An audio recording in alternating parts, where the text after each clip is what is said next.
Hello everyone, আমি সুজয়া। আমার একটি নতুন ব্লগে আপনাদের অনেক স্বাগত। এখন চললাম বাঁকুড়ার সুতান ফরেস্ট থেকে বেরিয়ে মুকুটমণিপুরের রাস্তা ধরে। এর আগের ব্লগটিতে সুতান ফরেস্টের সুন্দর ভিডিও আপনাদের সঙ্গে শেয়ার করেছি, আর যারা সেটি মিস করে ফেলেছেন তাদের জন্য ডেসক্রিপশন বক্সে আরও একবার লিঙ্কটি রইল। আমাদের সঙ্গে মাসিমণিদের আরও একটি গাড়ি রয়েছে। তো ওই গাড়ির যিনি ড্রাইভার উনি আসলে বাঁকুড়ারই মানুষ, তো উনি বেশ রাস্তাঘাট অনেক জানেন। উনারই পিছু পিছু সুতান হয়ে ভেতর একটি রাস্তা দিয়ে আমরা এখন চললাম মুকুটমণিপুর। মুকুটমণিপুর যাওয়ার এই রাস্তাটিও কিন্তু মন্দ নয়, দুপাশে গাছে ঘেরা, আর কোথাও কোথাও ফাঁকা দূর পর্যন্ত বিস্তৃত মাঠ রয়েছে।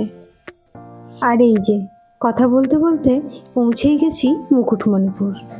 শীতকালটাই এই জায়গাগুলি বেশ ভালোই ভিড় থাকে, তার ওপর তো এখন আবার মুকুটমণিপুরে মেলাও চলছে। চলুন পার্কিংয়ের জায়গা খুঁজে গাড়িটি রাখা যাক। ঘড়ি বলছে এখন প্রায় 4টে বাজে, আর একটু পরেই তো সূর্য অস্ত যাওয়ার সময়, তাই আমরাও একটু তাড়াতাড়ি করছি যে একটু আলোয় আলোয় যেন চারিপাশটা ঘুরে দেখতে পারি। বাঁকুড়া শহর থেকে মুকুটমণিপুরের ডিস্টেন্স প্রায় 55 কিলোমিটার। গাড়িটি এখানে পার্ক করে আপনাকে একটুখানি হেঁটে যেতে হবে ড্যাম্পের উপর দিকে। আর ওদিকে আকাশ তো রাঙা হয়ে এলো, সূর্য এবার ডুবো। বাঁকুড়া জেলার এটি একটি অত্যন্ত জনপ্রিয় পর্যটন কেন্দ্র।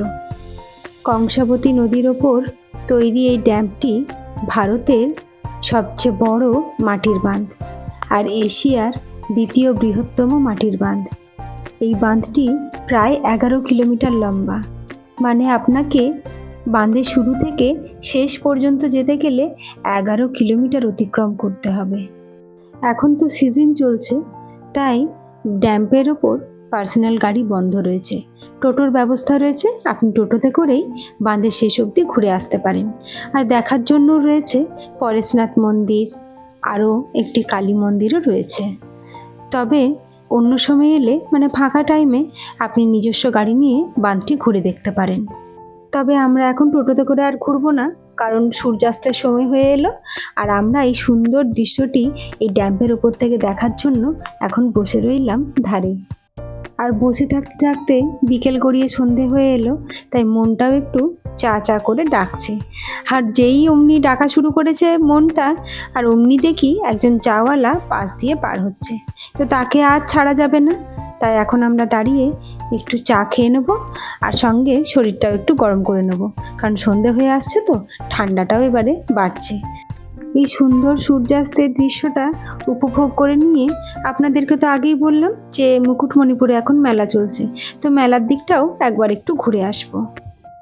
সূর্যাস্তের পর এই রাঙা আকাশ দেখে চোখেরও স্বাদ মিটছে না, আর সঙ্গে ক্যামেরাও বন্ধ করতে পারছি না। কিন্তু আমাদেরও তো দেরি হয়ে আসছে, বেরোতে হবে এখান থেকে। চলুন তার আগে একবার মেলাটা ঘুরে আসি। মেলার রাস্তাটি কি সুন্দর সাজিয়েছে দেখুন একবার। মেলাতে তো সেরকম কিছু কিনবো বলে ভাবিনি, তবে বাচ্চাগুলোর জন্য দু একটা কিছু কিনতে হবে। ওরা জেদ ধরে বসে রয়েছে। চলুন টুকটাক করে দু একটা জিনিস কিনে নিয়ে এখান থেকে বেরিয়ে পড়ব। আমার ভিডিওগুলি ভালো লেগে থাকলে লাইক, শেয়ার আর সাবস্ক্রাইব করতে ভুলবেন না কিন্তু। আজ তাহলে ভিডিওটা এই পর্যন্তই থাক। আপনাদের সঙ্গে দেখা হবে আবার একটি নতুন ভিডিওতে। ততক্ষণের জন্য টাটা।